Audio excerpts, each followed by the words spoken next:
In the dazzling world of 1980s Hollywood, Natalie Wood is the embodiment of perfection, a beautiful, talented actress whose career has spanned decades.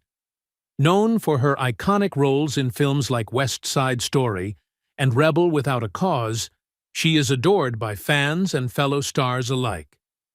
The media hails her as the ideal woman, a starlet who has everything: beauty, fame, wealth, and a doting husband, Robert Wagner, by her side. But behind the polished smile and glamorous appearances, cracks begin to form in their marriage. On the surface, Robert Wagner, a handsome and well-known actor himself, is the ideal husband, supportive, caring, and endlessly devoted to his wife. Yet as the cameras stop rolling and the press fades away, the tension between them becomes palpable. Their marriage, once a shining example of Hollywood romance, is slowly crumbling. Stay with me as we break it all down. But first, make sure to hit that like button, subscribe, and turn on notifications so you don't miss any of our deep dives into world events. Let's get started. Natalie has long struggled with her own sense of identity. She is more than just a pretty face, but as the years go on, she is constantly reminded that the roles she's offered are based more on her beauty than her talent. Meanwhile, Robert's star, though still bright, is fading, and with each passing year, his insecurities grow. The couple begins to drift apart, and the warmth they once shared fades into indifference. It is during this period of turbulence that Christopher Walken enters the picture. A rising star in his own right, Walken is known for his eccentricity and unique charm. When he is cast opposite Natalie in a film, their chemistry is immediate. They share a passion for their craft, a mutual respect for each other's talents, and a deep emotional connection that neither fully understands. What begins as a professional partnership slowly evolves into something more complicated. Walken, unlike Robert, sees Natalie as more than a starlet. He sees her as an equal, an intellectual, and a woman who is worthy of far more than the life she's settled for. Their late-night conversations are electric, and the two share moments of intimacy that only grow as they spend more time together.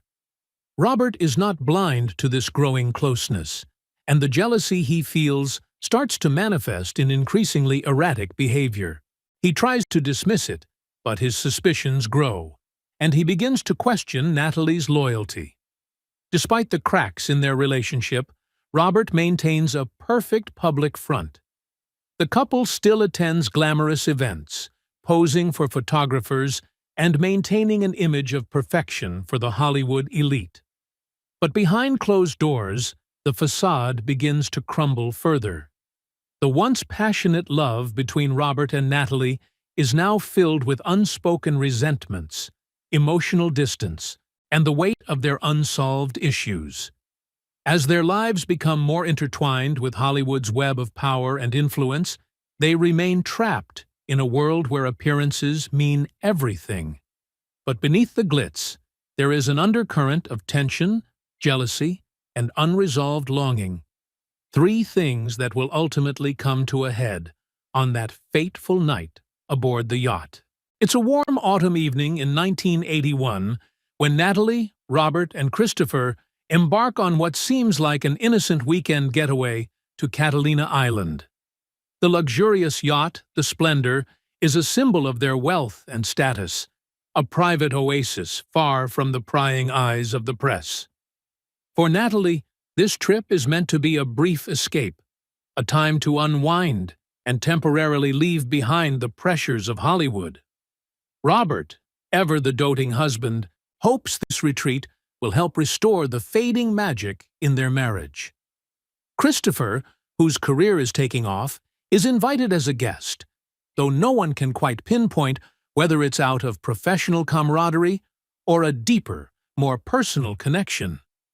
As the sun sets, casting golden hues across the horizon, the atmosphere on the yacht is initially filled with laughter and relaxed conversation.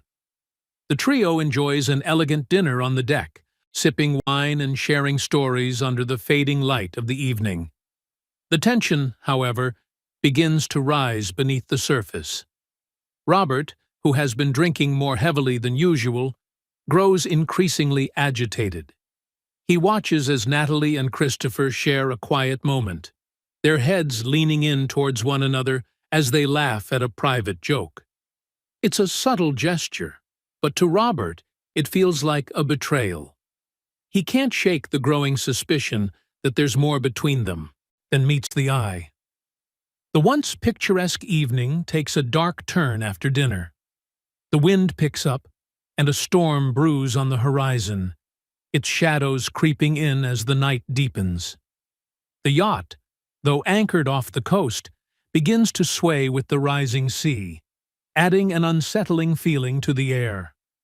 Robert's temper, fueled by alcohol, reaches a boiling point.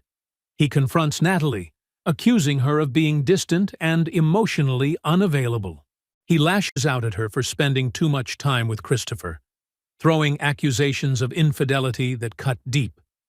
Natalie, always the calm and collected figure in public, reacts defensively.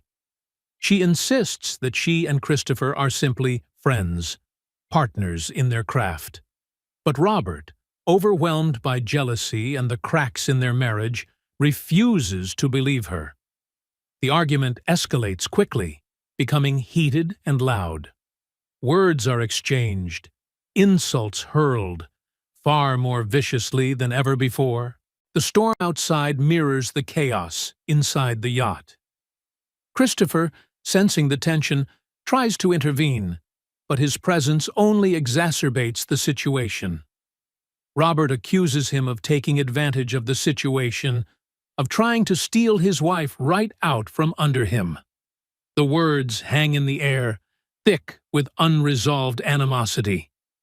At the peak of the altercation, Natalie storms off, leaving Robert and Christopher standing in the dim light of the yacht's lounge. As the storm begins to intensify, Natalie retreats to the back deck, seeking solace in the cool night air. But something shifts inside her. A deep, internal conflict stirs. She's caught between the man who once loved her and the man who sees her as something more. A muse, a collaborator, someone who can be her true self with. A fleeting moment of weakness, a desire for escape from the suffocating expectations of her life, causes her to step out onto the deck alone. At the same time, Robert and Christopher exchange tense words below deck. Neither of them knows exactly what has happened to ignite such a fierce reaction, but each feels the other to be a threat to their own sense of control. As the night wears on and the storm rages, the yacht becomes a battleground of emotions, a microcosm of the darker undercurrents that have long plagued the Wood-Wagner marriage. Then, in the dark, Natalie vanishes. The deck is empty. At first, no one notices. The chaos of the argument has swept over everything else. It isn't until the hours pass and the storm subsides that anyone realizes she's gone. The yacht's crew begins a frantic search, calling her name, but there is no sign of Natalie. The realization that she has disappeared into the night is met with mounting panic. The next morning, her lifeless body is discovered floating off the side of the yacht. The circumstances surrounding her death are unclear. There are no obvious signs of foul play, and the weather is calm. But the questions linger. Was it an accident? Or something more calculated? As the investigation begins, the dark undercurrent of jealousy, desire, and fear bubbles to the surface. What happened on that yacht in the dead of night will haunt those who were there forever. In the wake of Natalie's tragic death, Robert Wagner becomes the face of the grieving husband, the distraught man who has lost his beloved wife, a woman he once adored. The media swoons over his public displays of sorrow, capturing his tearful interviews and heart-wrenching eulogies. Robert's every word is measured, carefully crafted to portray him as a man suffering from the depths of heartbreak. He insists that Natalie's death was nothing more than a tragic accident, an unexpected slip, while trying to secure a lifeline in the midst of a storm. He holds on to this narrative fiercely, knowing that it is the only way to preserve his public image and shield himself from accusations of foul play. But behind closed doors, Robert's grief is a tangled mess of guilt, denial, and rage. The once loving, supportive husband has been consumed by a deep, gnawing pain, a pain that goes beyond the loss of his wife. As the investigation into Natalie's death picks up, Robert begins to isolate himself. The constant scrutiny and questions only exacerbate his growing paranoia. He feels trapped, a man being suffocated by the weight of the world's gaze. He insists on controlling every aspect of his late wife's legacy. The funeral, the memorials, the stories of Natalie's life. Everything is framed in a way that aligns with his own grief-stricken narrative. He speaks endlessly of their perfect love and their wonderful marriage, painting a portrait of bliss that never truly existed. The truth is far messier, and Robert knows it. He knows about the fights, the growing rift between them, the undeniable attraction Natalie had for Christopher Walken, and his own insecurities that festered beneath their perfect facade. In private, Robert is a shell of the man he once was. His obsession with controlling the narrative of Natalie's death leads him to suppress his own feelings of guilt. He constantly replays the events of that fateful night in his mind, questioning himself. Did he push her too far? Was his jealousy of Christopher the catalyst for what happened? His mind races with thoughts of what he could have done differently, but each time he tries to confront the truth, he pushes it away, unable to reconcile the man he wishes he could be with the one he's afraid to face. Despite the growing doubts surrounding Natalie's death, Robert steadfastly defends the idea that it was an accident. He insists that she slipped, that the storm caught her off guard. The investigation, though muddled with contradictions and missing pieces, fails to provide any definitive answers. Robert becomes increasingly defensive when questioned. His reactions are quick, sometimes bordering on hostile, as though the mere mention of the investigation threatens to unravel everything he has worked so hard to protect. Behind the closed doors of their shared mansion, Robert's grief morphs into something darker. He begins to hear Natalie's voice in the silence of the house, her laugh echoing in the empty halls.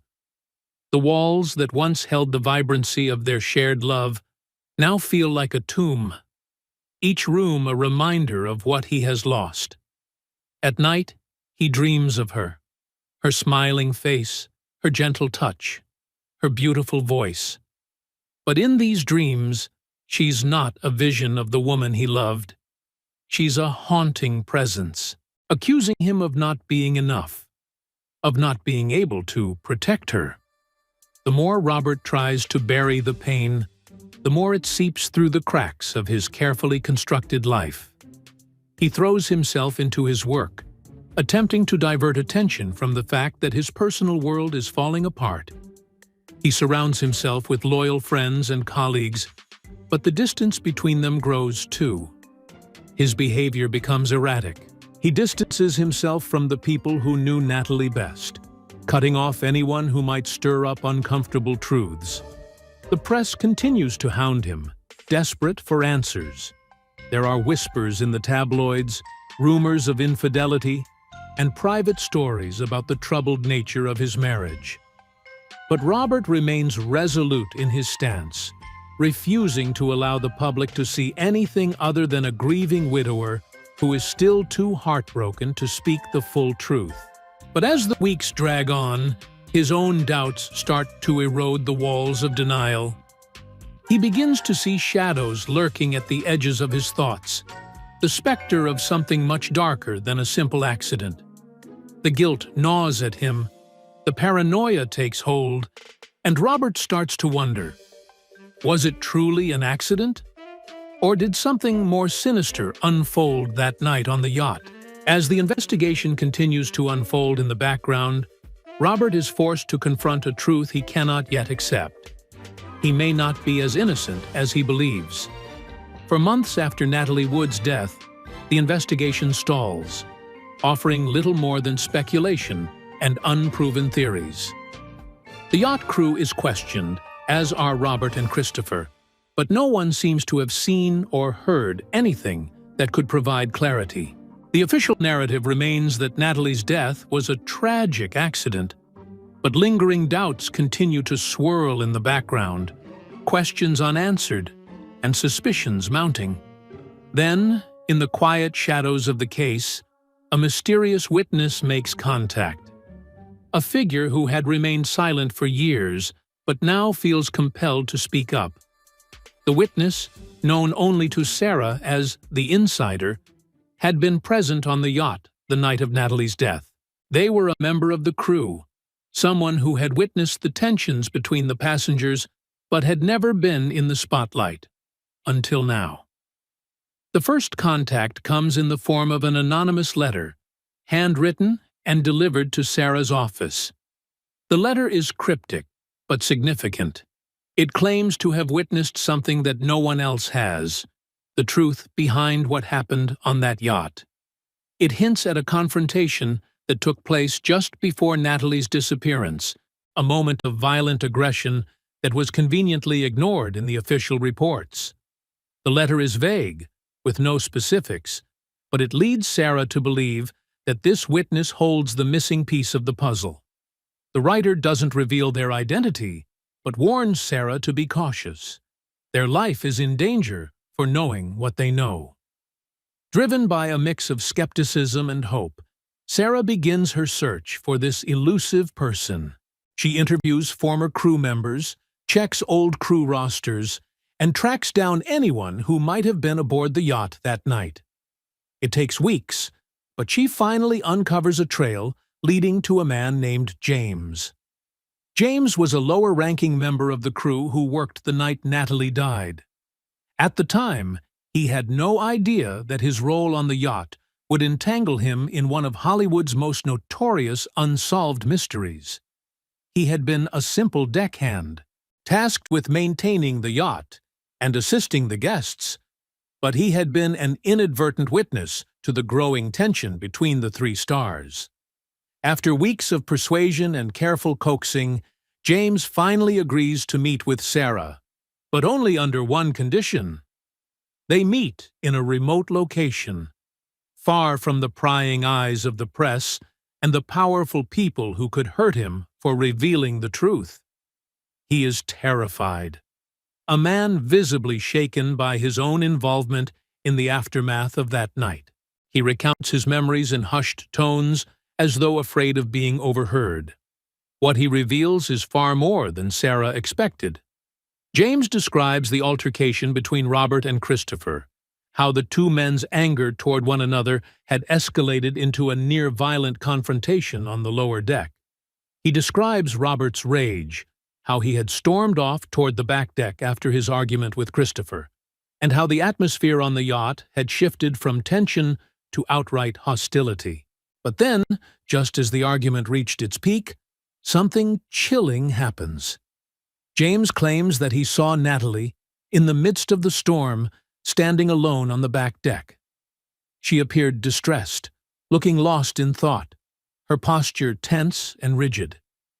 He didn't approach her. He kept his distance, thinking it was just a moment of emotional fallout. But what really stood out to him was how the wind seemed to pick up just as she took a few steps toward the railing. He claims that, for a brief moment, it looked as though she was contemplating something far more dangerous than the storm, like she was lost in a moment of reckoning. As James shares his account, he suddenly stops, his face draining of color. He hesitates before continuing, revealing a chilling detail he had never shared with anyone before. Just before he had turned away, about to head inside, he heard a voice. Natalie's voice, but not calling out in fear. Instead, she was speaking in a calm, almost resigned tone. He couldn't make out the words, but the way she spoke, distant, almost as if addressing someone, sent a shiver down his spine. This new piece of information doesn't make sense to Sarah. She presses him further, but James suddenly clams up. He's scared, too scared to say more. His eyes dart around, his hands trembling as he glances nervously at the door. He begs Sarah not to involve him any further, urging her to stay away from what is clearly a much darker conspiracy than anyone could have imagined. Before Sarah can ask any more questions, James quickly disappears from her life, leaving behind only a few cryptic words and a fear that the deeper she digs, the more danger she will bring upon herself. The encounter leaves her with even more questions. Who was Natalie speaking to that night? Was she alone? Or was someone else on the yacht involved in her death? James's fear is contagious, and Sarah begins to realize that exposing the truth may cost her much more than she anticipated. But despite the fear, Sarah is now more determined than ever to pursue the mystery. The witness has spoken, but only in fragments. The pieces are starting to come together, but the full picture is still hidden in the shadows. Sarah Carter, an ambitious young investigative journalist, is drawn to the mystery surrounding Natalie Wood's death like a moth to a flame. She has followed the story since she was a teenager, captivated by the tragedy and the unanswered questions that have haunted Hollywood for decades. Now, working for a small but respected news outlet in Los Angeles, Sarah finds herself at the center of the most intriguing and dangerous case of her career. The more she reads about Natalie's death, the more convinced she becomes that the official story doesn't add up. The carefully polished narrative that paints the tragedy as a mere accident is too convenient, too simple. The whispers in Hollywood, the gaps in the investigation, the strange behavior of those closest to Natalie, all point to a much darker truth. Sarah, equipped with a sharp mind and an insatiable desire for justice, begins her deep dive into the case. She combs through police reports, interviews anyone who was involved, and reconnects with people who had long since moved on from the public's eye. The deeper she digs, the more she feels like she's uncovering a hidden world, a world of secrets that Hollywood's elite will stop at nothing to keep buried.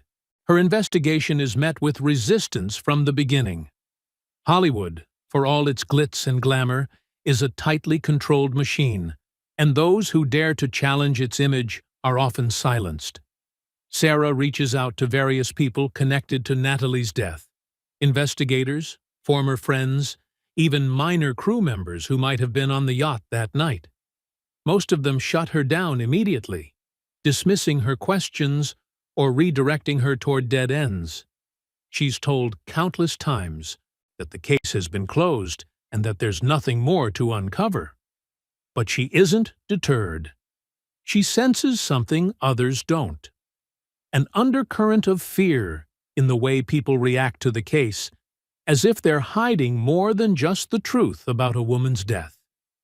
Sarah's most crucial breakthrough comes when she tracks down an old friend of Natalie's, a former actress who had shared a brief but close friendship with her before Natalie withdrew from the limelight in the years leading up to her death.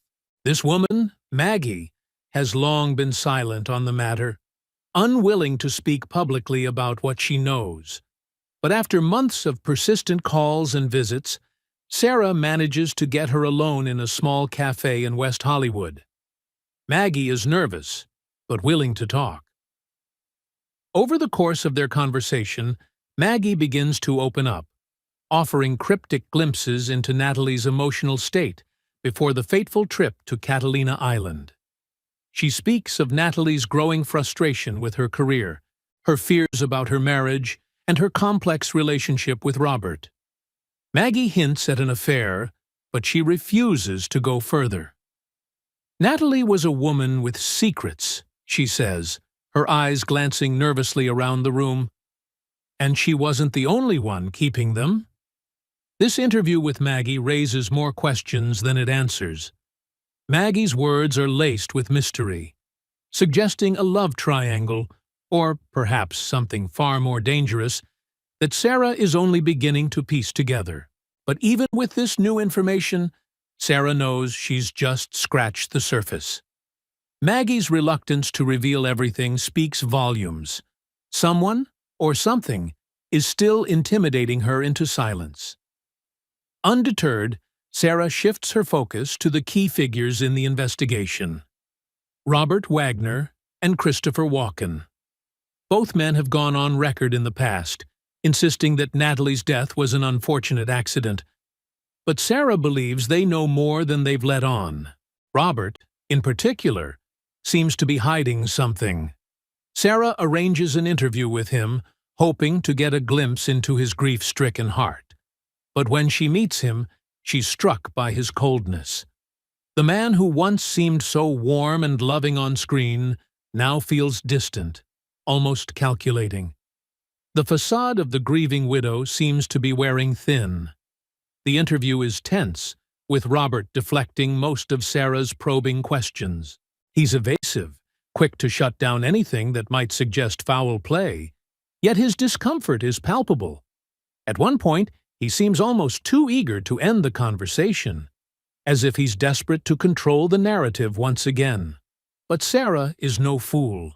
She notices the tiny cracks in his story, small inconsistencies that she will later come to realize are the clues that will unravel everything. Meanwhile, Christopher Walken is more elusive. Sarah manages to reach out to him through his publicist, but he refuses to comment on the record. However, through a series of off-the-record conversations, she learns that Christopher, too, has his own set of secrets.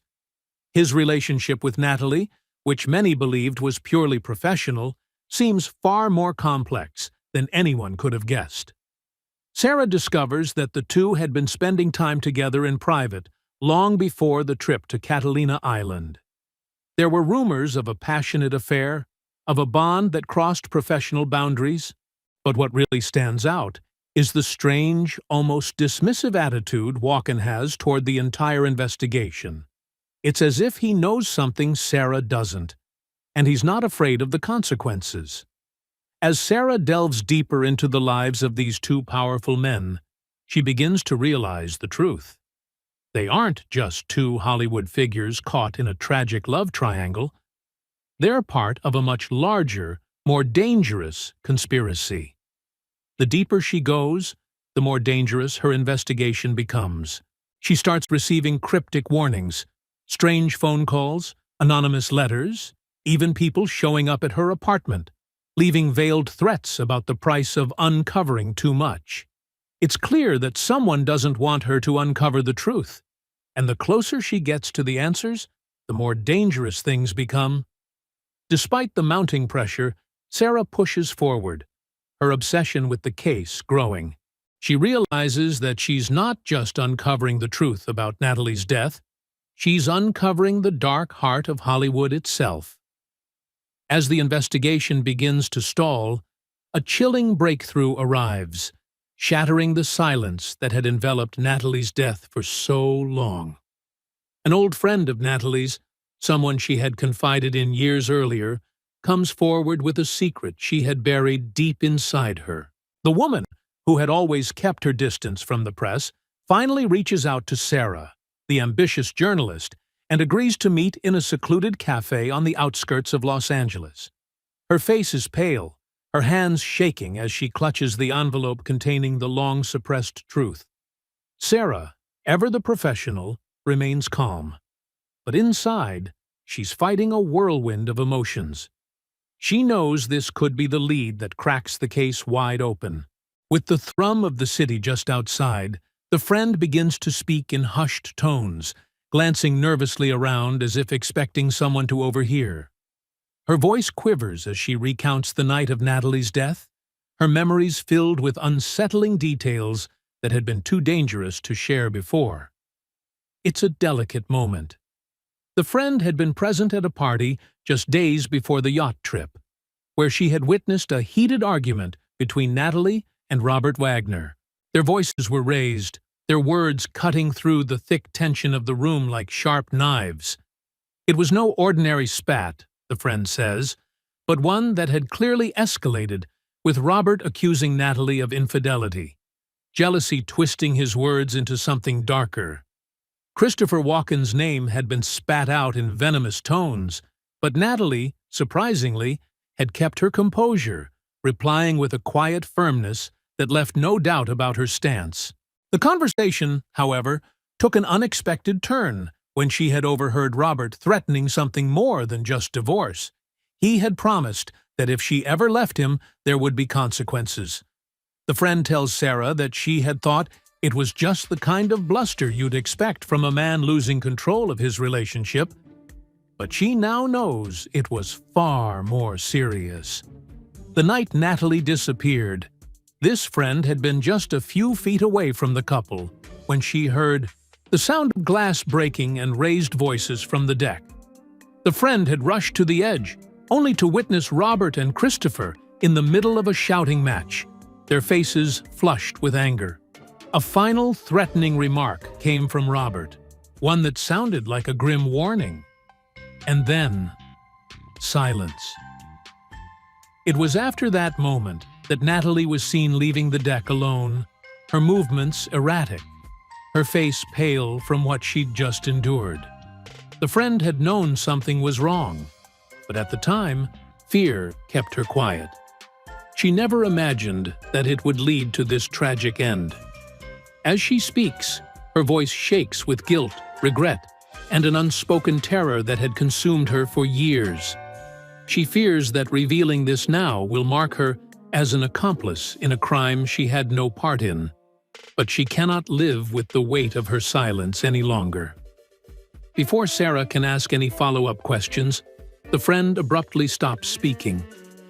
Her face pales as she stares behind Sarah, her eyes widening in terror. The journalist turns, but there's nothing unusual in the dimly lit cafe. Just as she opens her mouth to inquire further, the woman slumps forward, clutching her chest, a final gasp escaping her lips. The paramedics arrive minutes later, but it's clear she's been taken long before their arrival. No one knows if her death is a result of natural causes or something more sinister, but the timing could not be more suspicious. Sarah's mind races. Had the woman been silenced? Was she about to reveal too much? And if so, who was powerful enough to make her pay the price for speaking out? The guilt and the truth hang heavy in the air, and Sarah is left with more questions than answers. What had the friend uncovered that had caused her to go into hiding all those years? What did she know that was worth dying for? The confession, though chilling, opens a new door in the investigation, one that Sarah can no longer ignore. But the threat is clear now. There are forces at work far beyond her control, and exposing the truth could cost her everything. The investigation into Natalie Wood's death had already revealed enough to make even the most skeptical onlookers question the official story. However, the discovery of another body, this time a former crew member of the Splendor, sends the case spiraling into even darker waters.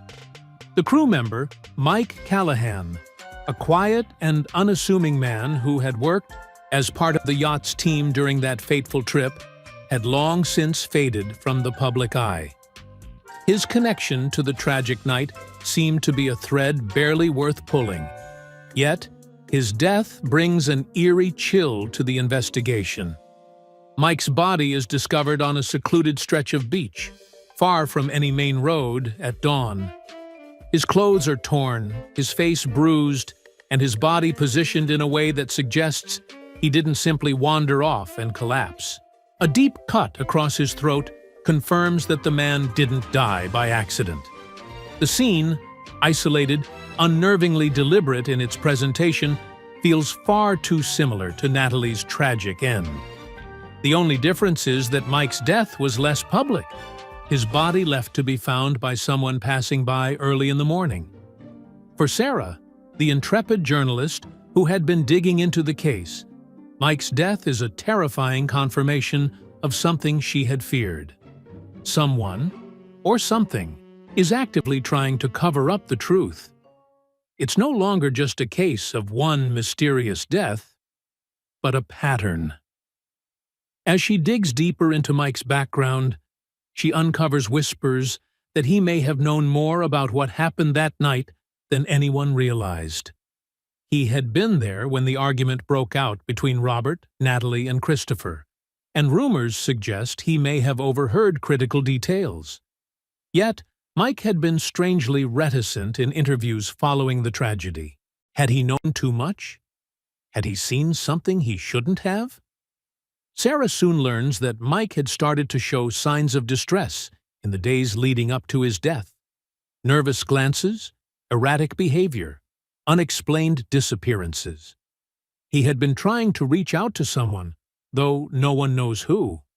His colleagues recalled that his demeanor had shifted, as if someone was putting pressure on him to keep quiet. His mysterious final days suggest that he had been trying to piece together his own version of the truth. But someone, or something, had silenced him before he could speak. As the police investigate, they begin to draw links between Mike's death and the growing number of mysterious disappearances and unexplained deaths in Hollywood. The fact that his death occurred in the same manner as Natalie's, sudden, violent, and followed by silence, implies that those connected to the original incident are being eliminated, one by one. It's an unsettling realization. The idea that those involved in the night of Natalie's disappearance are being targeted only raises more questions. Who would go to such lengths to keep the truth from coming out? What powerful forces are willing to kill to keep the truth buried in the depths of the ocean? The investigation, already fraught with tension and suspicion, now becomes a dangerous game of cat and mouse. Each new death feels like a warning. The deeper one digs, the more perilous the journey becomes. And Sarah, now fully aware that she may be next on the list, feels the weight of her investigation press down on her, knowing that the walls are closing in. As the story unfolds, the lines between truth and terror blur. With every passing day, Sarah finds herself pulled further into a world where no one is safe, and the price of silence is far higher than anyone could have imagined. As Sarah continues her investigation into Natalie's death, a chilling realization begins to take hold. This is no longer just the tragic demise of a beloved Hollywood star. It is a carefully orchestrated conspiracy, woven deep into the fabric of the industry's most powerful circles. The web of deceit she uncovers extends far beyond the confines of the Splendor yacht, reaching into the very core of Hollywood's elite. A quiet, yet insidious power structure is at play, and the truth about what happened to Natalie Wood is something far darker than Sarah had ever imagined. Sarah's growing sense of unease stems from the increasing number of doors that slam shut in her face. Key witnesses are suddenly unavailable, their phones disconnected, their offices locked. Those who were once eager to speak out now seem to have changed their tune, offering vague and evasive responses, as if they have been instructed to say nothing. It's as if a silent force has descended upon the investigation, attempting to choke it before it can gain any real traction. The powerful figures involved in the conspiracy are determined to maintain their iron grip on the truth, and they will stop at nothing to keep it hidden. One evening, after a particularly frustrating meeting with a source who barely spoke above a whisper, Sarah stumbles upon a seemingly innocuous piece of information. A name. It's a name she's heard before, but it had never seemed particularly significant. Yet, this time, it sticks with her.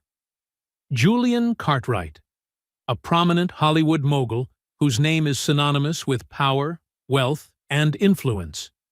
Cartwright had been a key figure in many of Hollywood's most iconic films, but behind the camera, he was known for his ruthlessness, his ability to control the destinies of actors and directors alike.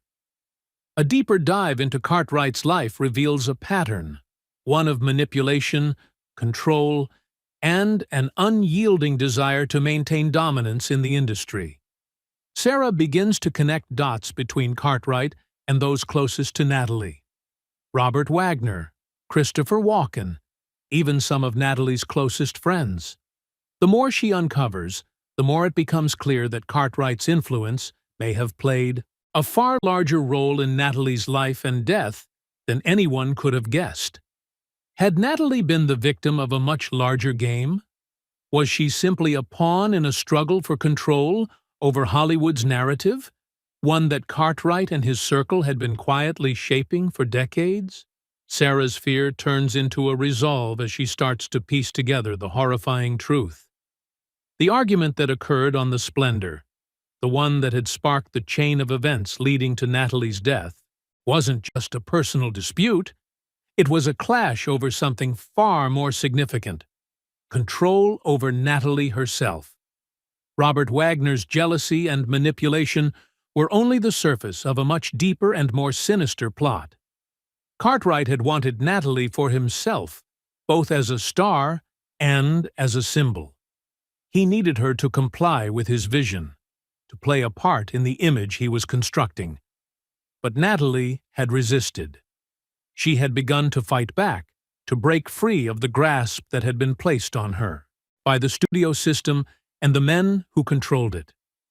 Natalie's defiance was seen as a threat, not only to Cartwright, but to a whole network of powerful figures whose livelihoods depended on maintaining control over Hollywood's most influential stars.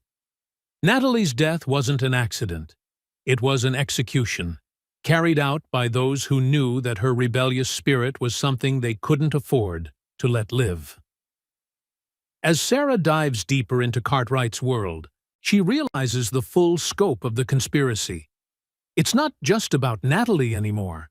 It's about a system that has existed for decades, a hidden world of manipulation, power plays, and silencing those who threaten to disrupt the status quo. Hollywood isn't just a dream factory. It's a kingdom, ruled by a shadowy group of elites, and Natalie was just one of many who had dared to resist. And now, Sarah has found herself at the heart of that kingdom, standing on the precipice of a truth so dangerous that it could bring the entire industry to its knees. The stakes have never been higher. Sarah knows she's getting closer to the truth, but with each revelation, the danger intensifies. The deeper she goes, the more isolated she feels, knowing that everyone she talks to, every connection she tries to make, could be a potential threat. The conspiracy is vast, and the people involved will do anything to protect it, even if that means silencing her forever. Now, Sarah is not only hunting for the truth, but also fighting for her own survival, aware that each step she takes toward revealing the conspiracy might be her last. Just when Sarah believes she's uncovered the heart of the conspiracy, something happens that shakes her to her core. After months of chasing down leads, painstakingly connecting dots, and facing numerous threats, she stumbles upon a crucial piece of evidence that she never expected to find: an audio recording, buried deep in an old, unmarked file. It's a recording made by none other than Natalie Wood herself, and it could change everything.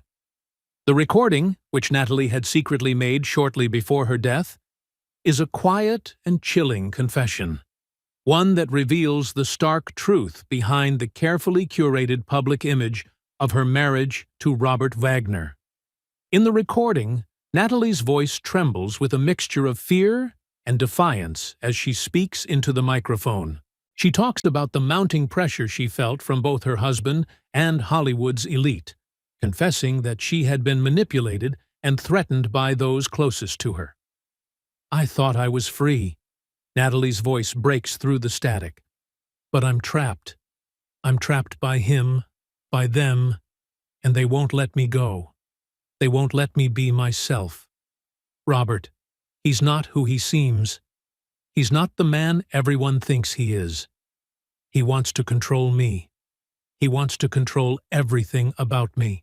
And there's someone else, someone even more dangerous, someone who has been pulling his strings, controlling everything, everything I do. The name that follows chills Sarah to the bone. Julian Cartwright. In a moment of vulnerability, Natalie confesses that Cartwright had been the true mastermind behind much of the control she was under. She explains that Cartwright, with his immense power over Hollywood, had orchestrated a campaign to keep Natalie in line, even threatening to ruin her career if she didn't comply. She speaks of late-night meetings, cryptic warnings, and a growing sense that no matter where she turned, there were always eyes watching her. But what truly shakes Sarah is what Natalie reveals next, an accusation that goes far beyond professional manipulation. Natalie describes how Robert Wagner's jealousy and erratic behavior were not only the result of his own personal insecurities, but also a product of Cartwright's influence. Robert had been manipulated into believing that Natalie was not only growing distant from him emotionally, but also that she was a threat to their carefully constructed life together.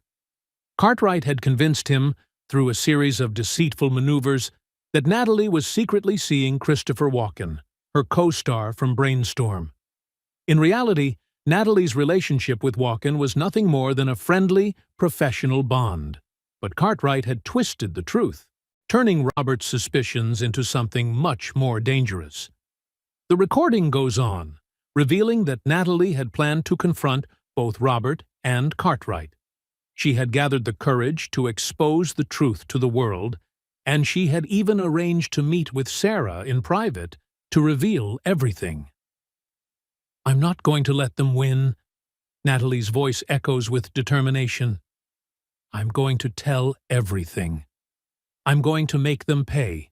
But then, the recording cuts off abruptly, leaving Sarah in a cold silence. In that moment, everything changes. The dots are finally connected. Natalie's death was not the result of a drunken slip or a simple accident. It was a planned execution, one that served the dual purpose of silencing her and maintaining control over the fragile, carefully constructed empire that Cartwright and the others had built. Natalie had posed a threat to everything they held dear, and they could not afford to let her speak out. For Sarah, the truth is both a revelation and a nightmare. She now knows that Robert Wagner's grief was not genuine. It was a cover, a front for his own guilt and manipulation. He was not just the grieving husband. He was a pawn in a much larger game, one that had been rigged from the start. Cartwright had orchestrated everything, from the false jealousy to the manipulation of Robert, right down to the tragic events of that night on the yacht. Robert had been turned into a puppet, his actions steered by the powerful hands of the mogul behind the scenes. The shocking twist isn't just the confession. It's the fact that Sarah now understands the true stakes. This isn't about a murder case anymore. This is about exposing the dark underbelly of Hollywood's elite. And with this knowledge comes an inescapable sense of danger. As Sarah listens to the final words on the tape, the weight of what she's uncovered bears down on her. She has the power to bring everything into the light, to expose Cartwright and his network of deceit. But she also knows that the moment she shares this recording with the world, her own life will be in danger. Natalie Wood's death wasn't just a tragedy. It was a message. And now, that message is aimed directly at Sarah. Sarah stands on the precipice, holding in her hands the key to unraveling everything. The recording from Natalie Wood, the chilling confession that had sent shockwaves through her very core, is the final piece in the puzzle.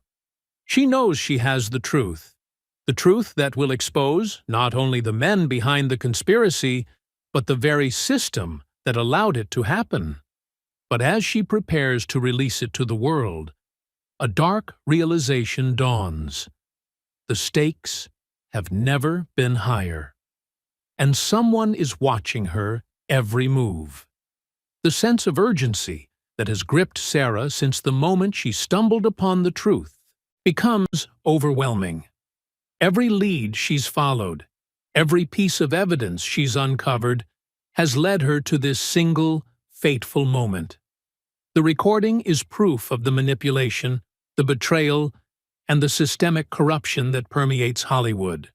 But Sarah knows that exposing it will not only topple powerful men, it will destroy lives, careers, and everything that has been built upon the carefully crafted facade of the industry. Sarah's instincts tell her that there's one last obstacle in her way. Despite everything she's learned, despite the dangers she's already faced, she hasn't yet discovered the full extent of the conspiracy. There's one person, one figure who has remained just beyond her reach, hiding in the shadows, pulling the strings all along. As Sarah sifts through the final pieces of her investigation, she begins to connect the dots in a way she hadn't before. And then it hits her. The true mastermind behind everything is someone she never suspected. It's not Julian Cartwright, the powerful mogul who had pulled the strings from behind the scenes.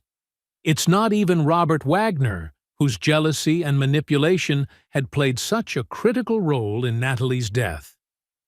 The true architect of the conspiracy, the one who had set everything in motion, who had ensured that Natalie's rebellion would not succeed, is someone far closer to her than she could have ever imagined. It's Sarah herself. The realization is so surreal, so staggering that she can hardly breathe. She's been manipulated, just as Natalie was. She's been part of a much larger game, one that she had never fully understood until now. The truth she had been chasing wasn't just a story. It was a carefully orchestrated trap, a narrative crafted to lure her into its web. For months, Sarah had been working under the assumption that the conspiracy was an isolated affair, with powerful men working behind the scenes to protect their secrets. But what if it wasn't just about Natalie's death? What if the conspiracy was designed not only to silence her, but to manipulate the public perception of Sarah herself, to make her the unwitting vessel for the truth that was meant to be buried forever? A sense of dread creeps over Sarah as she begins to understand the full scope of the manipulation. Someone had been feeding her information from the start, guiding her to certain conclusions, steering her toward the people who would provide the most compelling evidence. But why? Had Sarah been an instrument in a larger plan all along? Was she the final piece in a puzzle that someone else had been piecing together from the beginning? The answer comes to her in a flash of terror. It was Cartwright. Julian Cartwright had been playing the long game. He hadn't simply orchestrated Natalie's death. He had engineered Sarah's investigation from the start, feeding her just enough to keep her digging, to keep her moving toward the truth, but always with the intention of leading her to this moment. By manipulating her every step, he had ensured that the conspiracy would not only remain hidden, but would eventually be used to his advantage. In a moment of pure shock, Sarah realizes that the final piece, the recording, the confession, was never meant to be released. It was a calculated move. Cartwright knew that, sooner or later, someone would uncover the truth. But by guiding Sarah to it, by pushing her to expose the story, he had created the perfect distraction. A story that would blow up in the public's face, but never threaten his power. The public would demand answers, yes, but Cartwright would walk away unscathed, his hold over Hollywood unbroken. As the weight of the conspiracy collapses around her, Sarah is left with a choice. Reveal everything, expose the truth to the world, and risk becoming a martyr to the cause, or walk away, bury the story, and try to reclaim some semblance of a normal life. But can she ever go back to who she was before?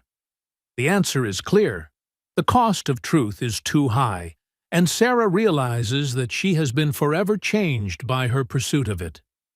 The conspiracy isn't just a Hollywood cover-up, it's a reflection of the way power operates in the world, how the truth can be bent and twisted by those who hold the reins. But now, with everything revealed, Sarah knows that even if she chooses to expose the conspiracy, the shadows of Hollywood will always be lurking, waiting for the next person to uncover the secrets they've buried. In the final, heart-stopping moment, Sarah faces the man who had been orchestrating it all from the shadows, Julian Cartwright. He's standing right before her, calm and composed, as if he had been expecting this moment all along. "You're not the first to seek the truth," he says softly, his voice smooth and cold, "but you'll be the last." Just before she can act, the story cuts off, leaving Sarah's fate and the fate of the truth hanging in the balance. The final revelation, the ultimate twist, is that the truth may never fully be exposed. Sarah's life is at risk, and the conspiracy may be far deeper than even she can comprehend. The story ends with a haunting question. Has Sarah already uncovered the darkest secret of all? Or is she about to become part of the very conspiracy she sought to destroy?